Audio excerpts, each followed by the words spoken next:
আসসালামু আলাইকুম everyone. H educational প্ল্যাটফর্মের নতুন একটি ভিডিওতে সবাইকে স্বাগতম। আজ আমরা আলোচনা করব, তোমরা নিশ্চয়ই জেনে থাকবে, অলরেডি এই মধ্যে আমাকে অনেকেই মেসেজ করেছো কীভাবে তোমরা এসএসসি বা এইচএসসি পরীক্ষার রেজাল্ট দেখতে পারবে। সো এই ব্যাপারটি আজকে ক্লিয়ার করব।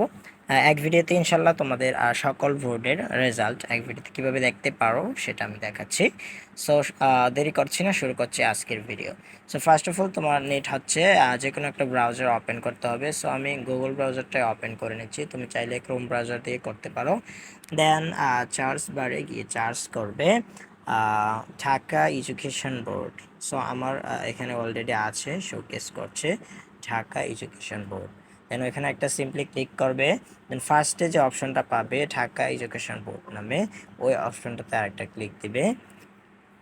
দেওয়ার পর এখানে যে উপরের সাইটে একটু পাবে, এটা সবার এখানে আসতে পারে, অনেকের এখানে আবার কারো কাছে এটা নাও আসতে পারে, যে visit Dhaka education board main website. এখানে একটা ক্লিক দিবে সিম্পলি।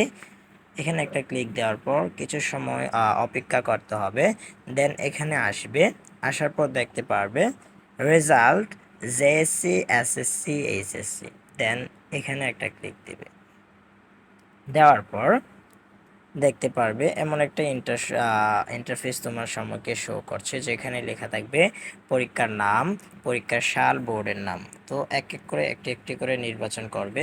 সো তুমি যে কোনো একটি করতে পারো, এসএসসি, জেআরইসি, জেএসসি, এসএসসি দাখিল সমান, এইচএসসি আলিম সমান, DIBS diploma in business studies.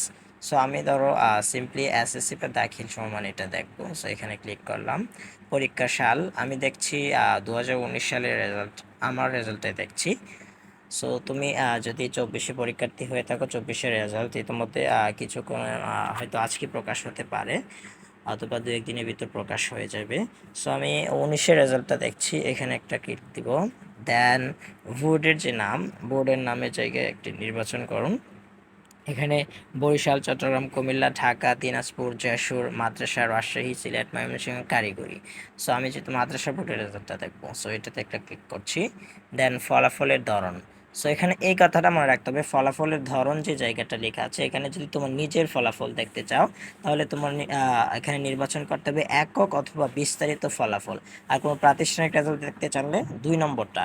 দেন সেন্টারের ফলাফল দেখতে চাইলে 3 নম্বরটা। সো যেহেতু আমি একক ফলাফল দেখবো, সো ফার্স্টে আমার যেটা আছে, ফার্স্টে একটা ক্লিক করবো। দেন এখানে দেখো পরীক্ষার্থীর রোল নম্বর ইংরেজিতে, পরীক্ষার্থীর রেজিস্ট্রেশন নম্বর ইংরেজিতে। তো আমি রোল নম্বরটা দিয়ে দিচ্ছি, আমি যে রেজাল্টটা দেখবো। সো রোল নম্বরটা দিয়ে দিলাম আমি। দেন এখানে আমি রেজিস্ট্রেশন নম্বরটা দিয়ে দিব। রেজিস্ট্রেশন নাম্বারটা দেওয়া হয়ে গেলে তারপর আমি ইয়েস, আমি রেজিস্ট্রেশন নাম্বারটা দিয়ে দিলাম। এখন হচ্ছে এখানে দেখুন যে আমার 4টা পয়েন্ট আসবে, ডিজিট আসবে। এই 4টা ডিজিট নিচে লিখতে হবে, যে নিরাপত্তা চাবি 4 অঙ্কের ইংরেজিতে, ছবিতে প্রদর্শিত নম্বর টাইপ করুন। সো আমার এখানে এসেছে 8810, এটা লিখছি 8810। দেন এখানে ফলাফল দেখুন, এটাতে আমি সিম্পলি ক্লিক করি। এই যে এখন কিন্তু দেখতে পাচ্ছেন আমার সম্মুখে ফলাফলটা শো করছে। এই যে আমার ফলাফলটা, আমার জিপিএ 5 এসেছিল এসএসসিতে। সো এইভাবে আপনারা একদম সিম্পলি যে কোনো বোর্ডের যে কোনো রেজাল্ট দেখতে পারেন এক ওয়েবসাইটের মাধ্যমে। সো আশা করছি ভিডিওটি যারা শুরু থেকে শেষ পর্যন্ত কন্টিনিউ করেছেন আপনারা উপকৃত হয়েছেন।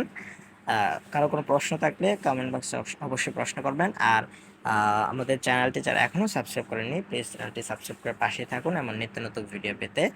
আর অবশ্যই বন্ধুদের কাছে শেয়ার করে দেবেন যাতে তারা উপকৃত হতে পারে। আর এখানে আরেকটা কথা বলে রাখি, আপনারা যদি এখান থেকে এখন প্রিন্ট করতে চান, দেন এখানে প্রিন্ট অপশনে যদি ক্লিক করেন, সিম্পলি একটা ক্লিক করবেন। দেন একটু লোড নেবে, লোড নেওয়ার পর এখানে পিডিএফ নামে একটা অপশন পাবেন উপরের দিকে। সো এই পিডিএফটাতে একটা ক্লিক করে দেবেন। পিডিএফতে ক্লিক করার পর দেখতে পারবেন আপনার এখানে এটা পিডিএফ আকারে হয়ে গেছে। দেন এখানে সেভ নামে যে একটা অপশন পাবেন নিচের দিকে, জাস্ট ওইটাতে একটা সিম্পল ক্লিক দিয়ে দিবেন, তখন আপনার এটা সেভ হয়ে যাবে। সো এই ছিল আজকের ভিডিও, আর কথা বাড়াচ্ছি না, এখানে শেষ করছি। By the way, everybody take care yourself. আসসালামু আলাইকুম।